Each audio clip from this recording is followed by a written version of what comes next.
नमस्कार, कैसे आप सभी? उम्मीद है बहुत बढ़िया होंगे बच्चों। तो आज हम फिर से क्लास 10th हिंदी की एक और बहुत शानदार वीडियो आपके लिए लेके आए हैं, जिसमें हम पार्ट 3 आत्मकथ के सभी ऑब्जेक्टिव क्वेश्चन बच्चों आपको बताने वाले हैं। तो सभी लोग इस वीडियो को कंप्लीट देखिएगा। जो भी वार्षिक परीक्षा देने वाले हैं 2026 में और अर्धवार्षिक परीक्षा 2025 देने वाले हैं, उनके लिए आज की वीडियो इंपॉर्टेंट है।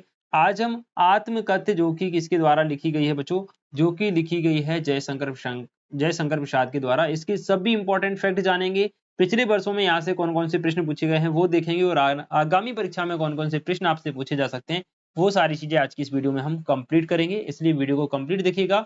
बात करते हैं जयशंकर प्रसाद के जीवन परिचय के एक शॉर्ट रिवीजन के बारे में। तो जयशंकर प्रसाद का जन्म हुआ 1889 में, मृत्यु हुई 1937 में। ये छायावाद के प्रवर्तक कवि रहे हैं। भाव पक्ष में अगर देखें तो कविताओं में दुख, आकुलता, उत्साह, प्रेम आदि भावों को बहुत सुंदर ढंग से इन्होंने जो है व्यक्त किया है। कला पक्ष में अगर देखें तो प्रकृति का मानवीकरण किया है और श्रृंगार रस का प्रयोग भी इन्होंने यहाँ पर किया हुआ है। ठीक है, बात करते हैं जयशंकर प्रसाद का जन्म कहाँ हुआ बच्चों, याद रखिए वाराणसी में। वेरी वेरी इंपॉर्टेंट क्वेश्चन है। जयशंकर प्रसाद की प्रमुख रचनाएं बेटा चित्राधार, कानन कुसुम, झरना, आंसू, लहर, कामायनी। सबसे इंपॉर्टेंट कामायनी इनका जो महाकाव्य वो बहुत इंपॉर्टेंट है, पेपर में कई बार आ चुका है। नेक्स्ट क्वेश्चन है जयशंकर प्रसाद की कामायनी आधुनिक युग की श्रेष्ठतम काव्य कृति है। 2023 में पूछा गया, 2024 में भी बच्चों पूछा जा चुका है और आगे भी प्रश्न पूछा जा सकता है। नेक्स्ट पूछ रहा है जयशंकर प्रसाद की कविता के साथ साथ गद्यकार भी थे। जयशंकर प्रसाद जो हैं वो कवि के साथ साथ गद्यकार भी थे। इनके प्रमुख नाटक जो हैं वो अजातशत्रु, चंद्रगुप्त, स्कंदगुप्त और ध्रुव स्वामिनी इनके प्रमुख नाटक हैं। प्रेमचंद्र के संपादन में हंस पत्रिका का प्रकाशन किया था किसने? जयशंकर प्रसाद ने। किस पत्रिका का? हंस पत्रिका का जो है बच्चों प्रकाशन इन्होंने किया था प्रेमचंद्र के संपादन में। कवि आत्मकथा लिखने से इसलिए बचना चाहता है कि उसकी आत्मकथा का उपहास ना किया जाए। तो प्रश्न आ जाता है कि कवि आत्मकथा लिखने से क्यों बचना चाहता है? क्योंकि उसे लगता है कि उसकी आत्मकथा का उपहास ना किया जाए। कवि कहता है कि हर भौरा फूलों पर मंडराता हुआ, गुनगुनाता हुआ अपनी कुछ कहानी कहता है। नेक्स्ट है कवि के अनुसार मुरझाकर गिर रही पत्तियां। वेरी वेरी इंपॉर्टेंट क्वेश्चन बेटा, लिख लो इसको, पेपर में आ सकता है। कवि के अनुसार मुरझाकर गिर रही पत्तियां जो है वो निराशा का प्रतीक हैं।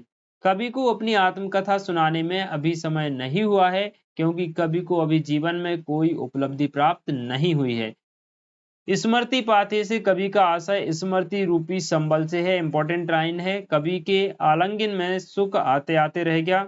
एंड प्रवंचना शब्द का अर्थ होता है धोखा देना बेटा। इंपॉर्टेंट लाइन है, याद रखिएगा। प्रवंचना का अर्थ होता है धोखा देना और कवि के आलिंगन में सुख जो है वो आते आते रह गया बच्चों। ठीक है, ये हो गए आपके चैप्टर नंबर 3 आत्मकथ के सभी ऑब्जेक्टिव क्वेश्चन। अब हम देखते हैं चैप्टर नंबर 4 अट नहीं रही उत्साह कविता जो है, इसके सभी ऑब्जेक्टिव क्वेश्चन के लिए जो इंपॉर्टेंट फैक्ट है वो आज हम यहाँ से देखेंगे। और हम बात करते हैं सूर्यकांत त्रिपाठी निराला के एक शॉर्ट जीवन परिचय के बारे में। इनका जन्म बेटा 1899 में, मृत्यु उनकी 1961 में हुई। ये छायावाद के प्रवर्तक कवि थे।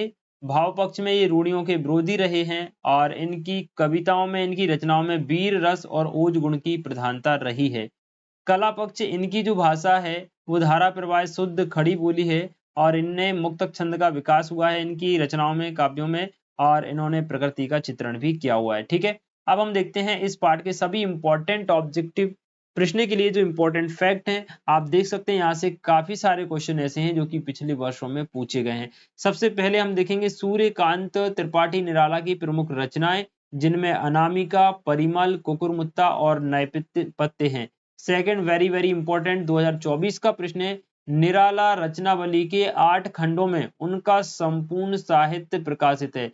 निराला रचनावली के 8 खंडों में उनका संपूर्ण साहित्य प्रकाशित है। 2024 में प्रश्न आया हुआ है, वेरी वेरी इंपॉर्टेंट है बच्चों, याद रखिएगा। नेक्स्ट भी उत्साह बादलों को संबोधित करते हुए एक आवाहन गीत है। उत्साह जो इनकी रचना है उसमें बादलों को आवाहन किया गया है और यह एक उत्साह गीत है, आवाहन गीत है।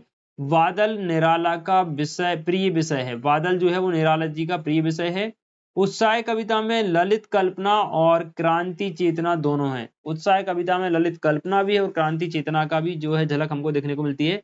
उत्साह क्रांति उत्साह से आती है। 2023 का प्रश्न है, बादलों को नव जीवन वाले कहा गया है। वेरी वेरी इंपॉर्टेंट बेटा, याद रखिएगा। अट नहीं रही कविता में फागुन मास की सुंदरता का वर्णन किया है। वर्ष 2022 में ये प्रश्न आपसे पूछा गया था।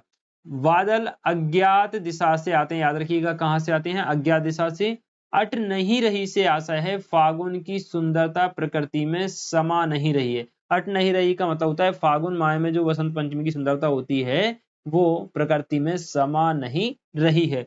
विश्व के सभी जन गर्मी से व्याकुल हो रहे हैं, किससे भाई, गर्मी से। पत्तों से लदी डाल कहीं लाल व कहीं पर हरी है बच्चों। नेक्स्ट जो पॉइंट है वो हम देखेंगे यहाँ पर, निराला ने बादलों की तुलना बालकों के घुंघराले बालों से की है। याद रखिएगा बादलों की जो तुलना है बेटा किससे की गई है, बालकों के या बच्चों के घुंघराले बालों से की है। वसंत ऋतु जब सांस लेती है तो सुगंध चारों ओर फैल जाती है। सबसे लास्ट और सबसे इंपॉर्टेंट, उत्साह कविता में बादल हृदय में उत्साह के संचार और संघर्ष के लिए प्रेरित करता है। वर्ष 2024 में यह प्रश्न आपसे पूछा गया। सभी प्रश्न इंपॉर्टेंट है बेटा, दोनों पार्ट के जो इंपॉर्टेंट फैक्ट है वो मैंने आपको इस छोटी वीडियो के माध्यम से बताने का प्रयास किया है और मैं उम्मीद करता हूं आज की वीडियो आपको बहुत कुछ सिखा के गई होगी। और आज की वीडियो के बारे में आपकी क्या राय है कमेंट सेक्शन में जरूर बताइएगा। मिलते हैं नेक्स्ट वीडियो में नेक्स्ट चैप्टर के कॉन्सेप्ट और इंपॉर्टेंट फैक्ट के साथ, तब तक के लिए जय श्री राधे।